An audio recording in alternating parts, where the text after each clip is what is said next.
Bangladesh Jamaat Islami issued a statement strongly condemning and protesting the news of anti-Bangladesh propaganda published on India's Republic TV, inciting Chittagong to be a part of India. On Thursday, the party Secretary General and former Member of Parliament Professor Mia Ghulam Parwar said in a statement sent to the media that the anchor of India's Republic TV incited Chittagong to be part of India and said that Chittagong was left out of India's hands in 1947. Now that Chittagong is strategically part of India, it is not possible for the United States or any other superpower of the world to occupy the Bay of Bengal.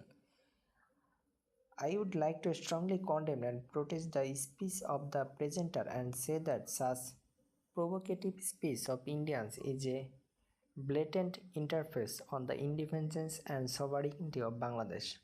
The presenter also commented, Hindus are being killed in Bangladesh. The army is entering the house of Chittagong Hindus.